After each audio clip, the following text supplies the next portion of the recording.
Bismillah ar-Rahman ar-Rahim. Just two quick things. One of them is I'm going to actually ask Sheikh Yassin to make a dua for our community member, um, Brother Minhaj Hassan. His wife is, and some of you already may have heard, is not doing well. Diagnosed stage 4 cancer. I'm going to request Sheikh Yassin to make a dua for her, inshallah, and for the community to make dua for her.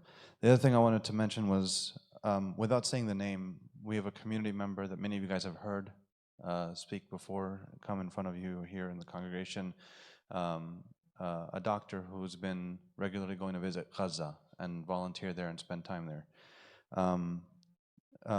He's on the way there now, and I wanted to just share, the brother was, without saying his name, for his safety, if I'm being honest. He's on his way there right now, en route into Gaza as we speak, and I wanted to share kind of just a live update of what's happening, just so that you all can everyone here can make dua for him, for his safety. Over the past year and a half, when this whole thing started in Gaza, the doctors that were able to go into Gaza when it first started, they were able to, in the beginning, take an entire bus of medical supplies with them. The doctors were also safe and protected. They were always known as to where their locations were, and in general, they were to be safe from any potential harm of the oppressors. They knew not to touch these doctors, whether they were coming from America or from Europe or wherever. They knew not to target them. They knew that if they were in this region, we're not going to bomb that region. We're going to, that's kind of what was happening. Over time, over the past year and a half, the busload worth of supplies just got smaller and smaller. Also, when they first started, the doctors were first initially allowed to go into Gaza. They were allowed to take in with them lots of cash to help provide to the people of Gaza different means of support, whether it's cash to help buy food for them or whatever the case was. And that kept getting more and more restricted.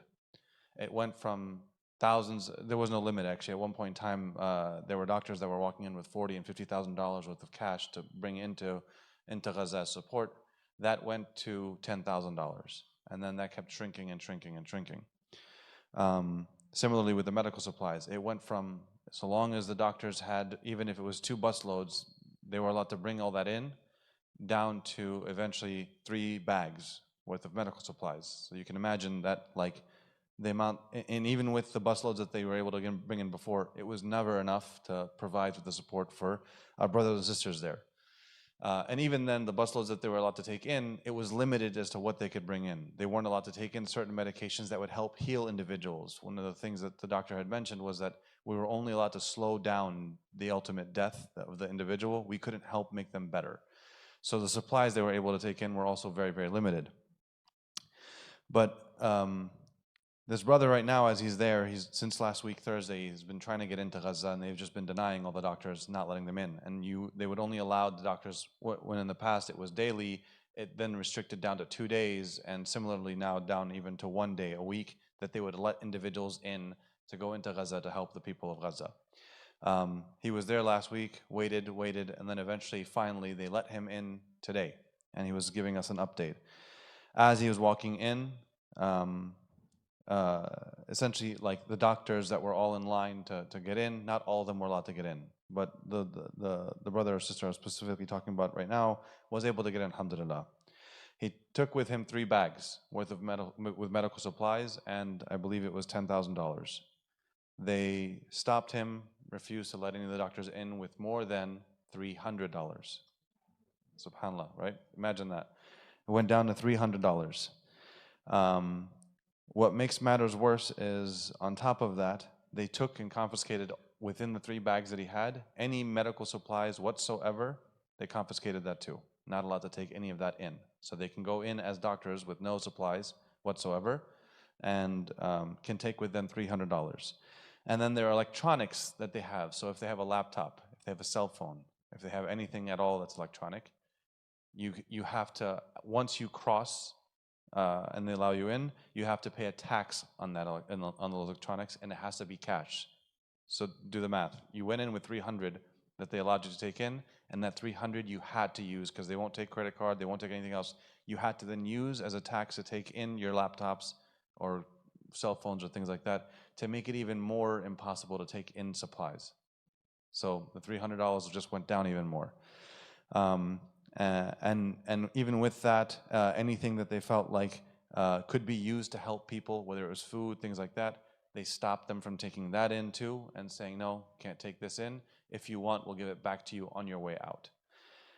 It's just getting worse and worse, obviously. And the stories, as we're reading this update from the doctor, may Allah protect him and all those who are there that are risking their lives. And as you guys see the news, even like those who are part of the media, the press, they're being targeted. Doctors, doesn't matter. Like there's no discrimination when it comes to who's being attacked. So a request to you all, and I'll give the microphone back to Sheikh Yassin.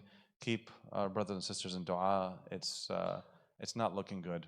Obviously, hasn't looked good at all, but it's just getting worse and worse. So keep them in your dua, inshallah.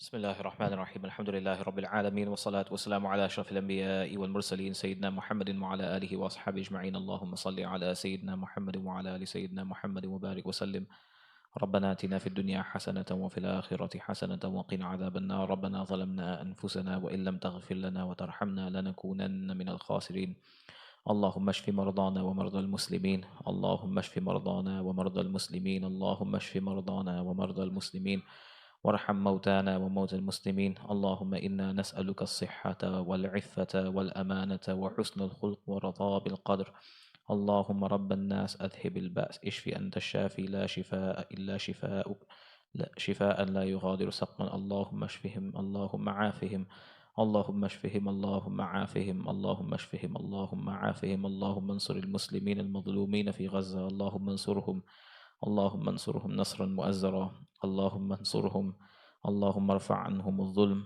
اللهم ارفع عنهم الظلم اللهم ثبت أقدامهم اللهم ثبت أقدامهم اللهم ثبت أقدامهم وصلى الله تعالى على خير خلقه محمد وعلى آله وصحبه أجمعين برحمتك يا أرحم الراحمين